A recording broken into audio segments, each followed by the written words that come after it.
It appears that this will be very positive because we will be coming into a reality in which the arrests have taken place and awakening, but it appears that this will be very positive because we will be coming into a reality in which the arrests have taken place.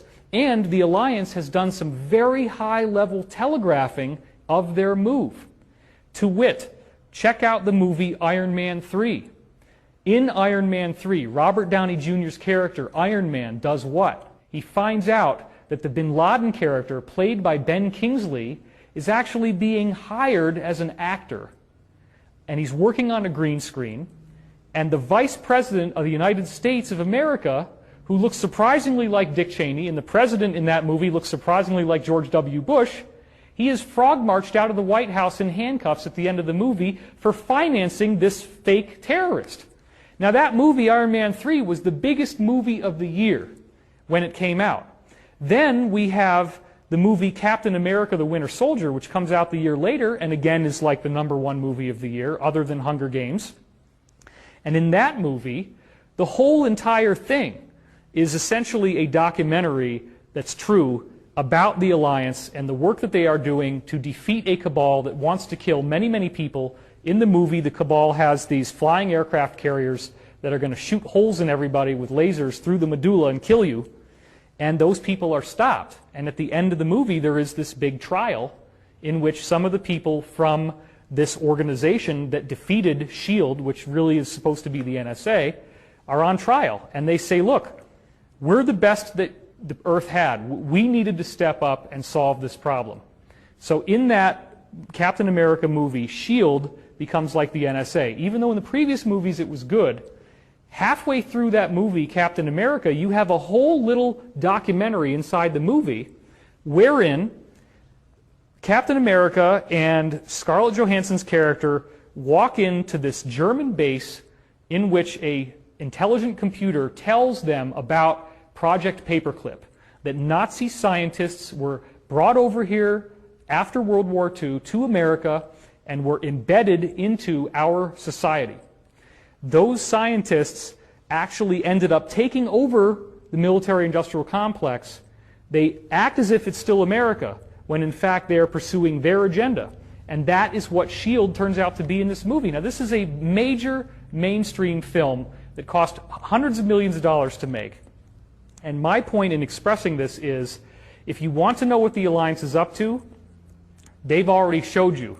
They've done it in very large movies. They're telling us the truth, and it does appear to be building up to some sort of event. And once that event happens, films like this are going to be taken far more seriously by far more people, because whoever was talking about this before it actually happened is now going to be validated, and we're going to see that they were telling the truth.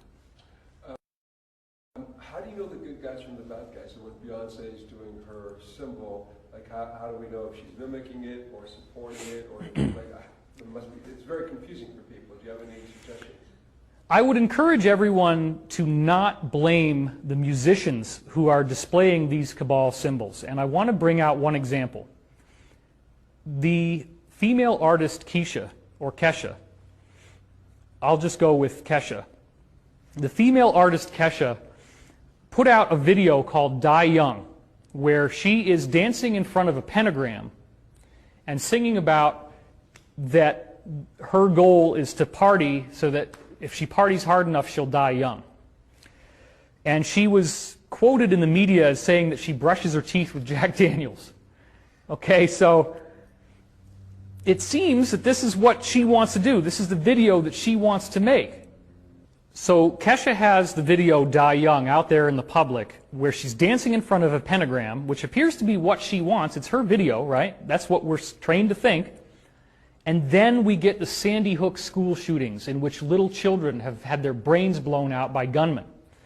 She gets so distraught, and they end up actually pulling her video and her music off of the airwaves because of the tragedy of Sandy Hook. And she's singing about children dying young. She gets this overwhelming amount of comments. Every single article you see about her when this happened after Sandy Hook, Illuminati bitch, just like hundreds and hundreds and hundreds of them. She must have been bombarded with people saying to her that she was a satanic, Illuminati, Luciferian sellout. So she comes forward in a public statement not too long after the Sandy Hook shootings and says that she was forced to do those songs, to sing those lyrics, and to perform in that video. She was not the one who wanted to dance in front of a pentagram. She was not the one who wanted to write the lyrics, "I want to die young." She was told what to write. And then, this is the really important part, she comes out later on and said that she was raped by her producer, this man named Dr. Luke. Now, Dr. Luke has been a producer who has actually, in many cases, written the music for the vast majority of the most popular female pop stars in today's world. That's why all the music sounds alike. It's written and produced by the same people, so they have the same style, so yes, it all sounds alike. And there's not even that much variance in the vocals because they're using auto-tune to make everybody be bang on pitch. What happens is that Kesha ultimately files a lawsuit against Dr. Luke and says, and also against Sony, saying that nothing was done to stop her from being raped and that she wants to be free of her recording contract so that she can record independently as an artist. The case is thrown out of court. She loses. Sony wins. She's not allowed to get out of her record contract, and this happens right before very significant Video Music Awards that take place. Then what happens?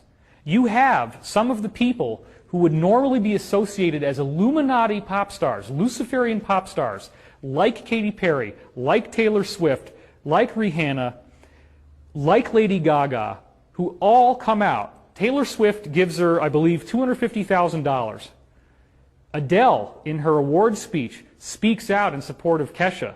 Lady Gaga does a whole musical performance. What If It Happened to You was basically the point of her song about rape, and she's like crying on the piano.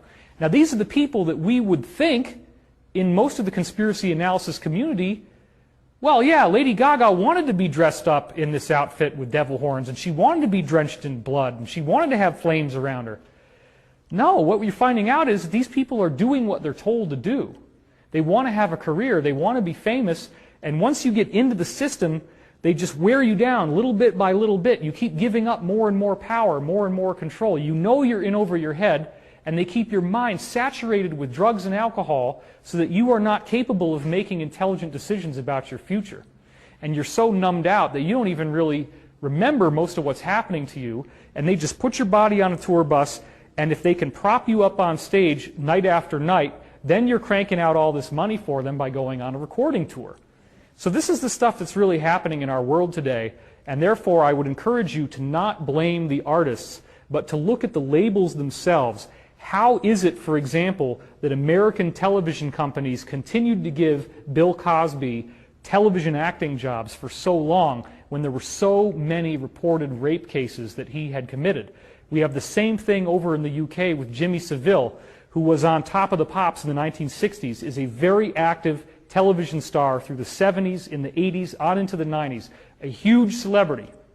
And there are over 2,000 people who have come forward to report that he raped them as children. And he was doing this in hospitals that he financed, in special rooms. And certain people have come forward in the Express, which is one of the main British newspapers, came forward and said that he was wearing a black robe, that there were candles in the room, and he was chanting in Latin, Ave Satanas, which means Hail Satan, as she was being raped in this ceremony. That's public record.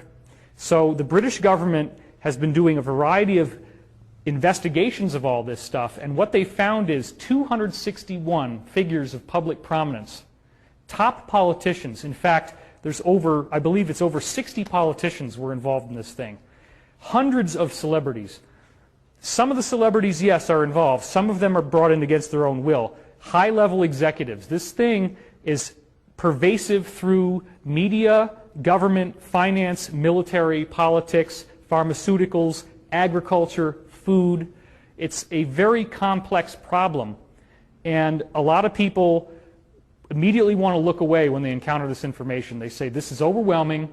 In fact, and she's given me permission to say this now, my own mother, when I would talk to her about this, she said, David, I don't want to live in a world where this is true. And I said, Mom, you can't change the fact that these people exist. The evidence is right in front of your face. Now, some people do not want to look at it, and I respect that. But I honestly can tell you that if you are not willing to look at this stuff, you are part of the problem. Because you are burying your head in the sand, you don't have the courage to face the adversary. I studied martial arts for 5 years. I studied a very advanced form of martial arts. And what I learned in that teaching is you do not back down. You face the enemy head on. That's why I'm on this camera. I'm talking to you about this stuff right now. I am prepared to go out there in public and put my name behind this. And I want to say something else. One of the things that I learned from whistleblowers, from the cabal itself, is that they have to work within something they call the rules. And this is very, very important. So I really want to make sure that this gets into the film. The rules are a body of spiritual principles that they must follow in order to be allowed to exist. Now, what do I mean by allowed to exist? I mean that they are aware that there are benevolent forces that will prevent them from achieving their goals unless we give them permission to enslave us. Now, think about that. Well, I didn't give them permission.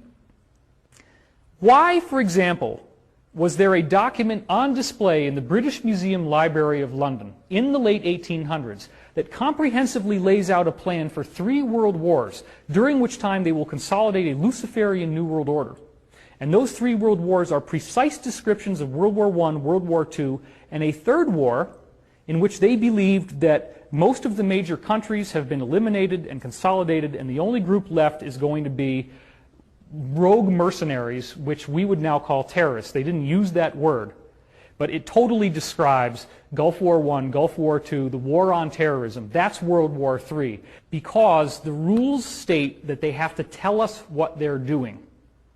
Therefore, if we allow it to happen, we have consented to